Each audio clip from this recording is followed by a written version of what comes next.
2 महीने से ज़्यादा का समय हो गया है जब हरियाणा का चुनाव हुआ था और रिजल्ट आया था।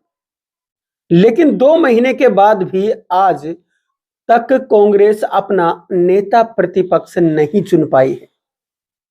और इसके बाद हालात ये बने हैं कि भूपेंद्र सिंह हुड्डा जो कि पूर्व मुख्यमंत्री रहे हैं हरियाणा के, उनको अपनी कोठी खाली करने के लिए बोल दिया गया है।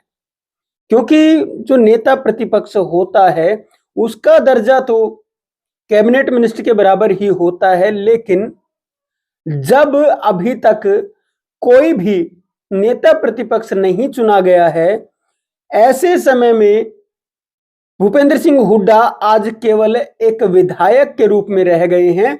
और जैसा 2014 के समय पे भूपेंद्र सिंह हुड्डा उस समय भी एक साधारण विधायक बने थे, तो उस समय भी इनको रहने के लिए फ्लैट्स मिले थे जो इनको अलॉट की जाते हैं, फ्लैट्स या कोठियां।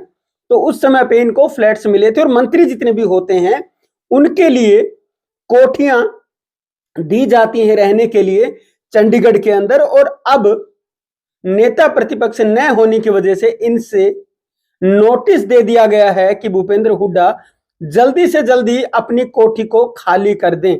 बताया जा रहा है कि जो कोठी इनके पास है वो हरियाणा के मंत्री विपुल गोयल जी को पसंद आ गई है और उस कोठी में वो रहना चाहते हैं, और इस लिहाज से अब इनको कोठी खाली करनी पड़े। लेकिन भूपेंद्र सिंह हुड्डा ने समय मांगा है 14 से 15 दिनों का, कि उनको इतना वक्त चाहिए। और बताया जा रहा है कि जो कांग्रेस के अंदर बैठकों का दौर है वो भी चल पड़ा है कि नेता प्रतिपक्ष किसको चुनना है।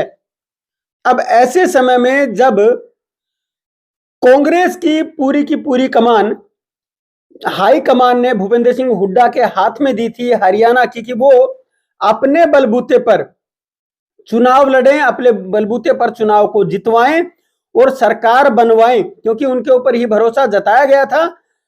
ज्यादातर सीट उन्हीं के कहने से बटी थी और इसी का एक खामियाजा और भी हो चुका है कि हरियाणा के अंदर कांग्रेस फिर से गुटों में बंटती हुई नजर आ रही है। पहले भी गुटों में ही कांग्रेस रही है और कांग्रेस का खत्म होने का कारण भी यही रहा कि कांग्रेस लगातार 3 बार से जब सत्ता से बाहर है तो गुटबाजी बहुत बड़ी कांग्रेस के अंदर हर बार दिखाई दे रही है। और इसी गुटबाजी के कारण बहुत से नेता ऐसे भी रहे जो कि कांग्रेस को छोड़ करके जा चुके हैं। उनमें से कुछ नेता हालांकि कांग्रेस में दोबारा भी आ गए हैं।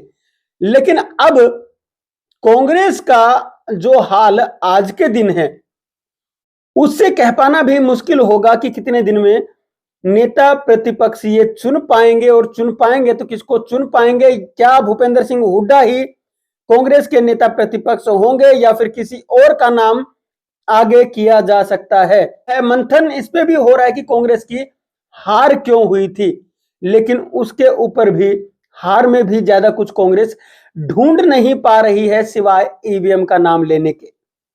और ज्यादातर जो इनके विधायक हैं वो ईवीएम के नाम पर ही अड़े हुए हैं कि ईवीएम में गड़बड़ है और ईवीएम को चुनाव से हटा देना चाहिए, बैलेट पेपर से चुनाव करवाए जाएं। और इसको लेकर के हाई कोर्ट में भी कुछ जो इनके विधायक हैं वो जा चुके हैं याचिका लेकर के। लेकिन जब भी कभी चुनाव आयोग कहता है कि ईवीएम में अगर गड़बड़ है तो पार्टियों को इनवाइट किया जाता है, आमंत्रित किया जाता है कि आप दिखाएं यहां पे कि यहां पे आकर के कि कैसे गड़बड़ी हो सकती है या साबित करके दिखाएं।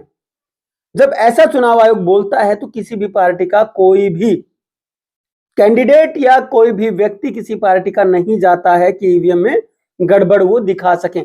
लेकिन आरोप हर मंच पे लगता है कि ईवीएम में गड़बड़ी है और उसकी वजह से भाजपा जीत रही है। ये कहना कांग्रेस का और विपक्षी जितने भी दल होते हैं उनका कहना बार बार यही होता है। लेकिन आज जो सवाल है वो कांग्रेस के नेता प्रतिपक्ष के पद को लेकर है कि अब ये नेता प्रतिपक्ष जो पद है वो कब तक और किसको मिलने वाला है। तो सवाल यही बना हुआ है कि क्या भूपेंद्र सिंह हुड्डा को अपनी कोठी खाली करनी पड़ेगी या फिर उनको नेता प्रतिपक्ष चुन लिया जाएगा तो वो कोठी बचाने में कामयाब होंगे।